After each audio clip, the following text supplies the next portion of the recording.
from Vigyan Bhavan at 2 p.m. Quickly going across to Mahima. She too is bringing us some of the voices from ground zero. What really are the farmers saying at this moment? Mahima.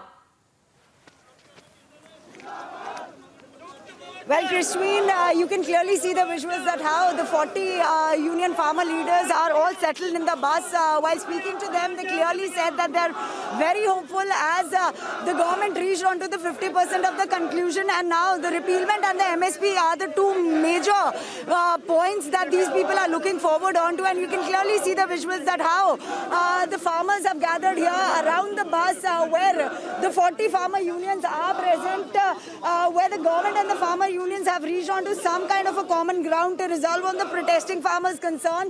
The one was onto the power traffic and the penalties for the stubble burning, but the two sides have still remained on a deadlock onto the MSP and to repeal the farm laws. So that is the basic demand. These people, the 40 union leaders, are still onto the demands that until and unless the laws are repealed, they are in a win-win situation.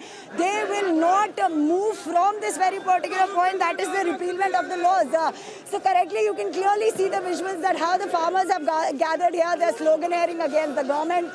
But still, we have the 40 farmers union who are settled inside the bus. The bus is about to leave for Vigyan Bhavan.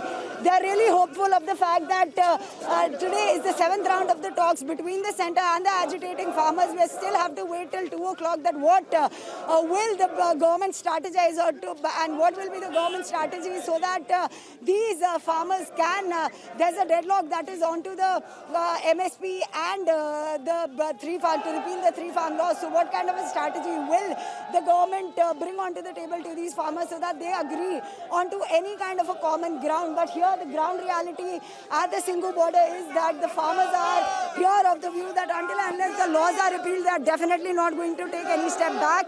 Though we have the 40 farmers union bus ready who are about to leave to Vigyan Bhavan, and it is a crucial day as the 7th round of talks is going to happen at Vigyan Bhavan today, and we'll have to wait and watch that what kind of a strategy government will bring on the table to these farmers so that they can get pacified. And because it is 40 days now that the farmers have blocked all the borders that leads to the national capital. So it's it's been 40 days and the farmers have not moved back.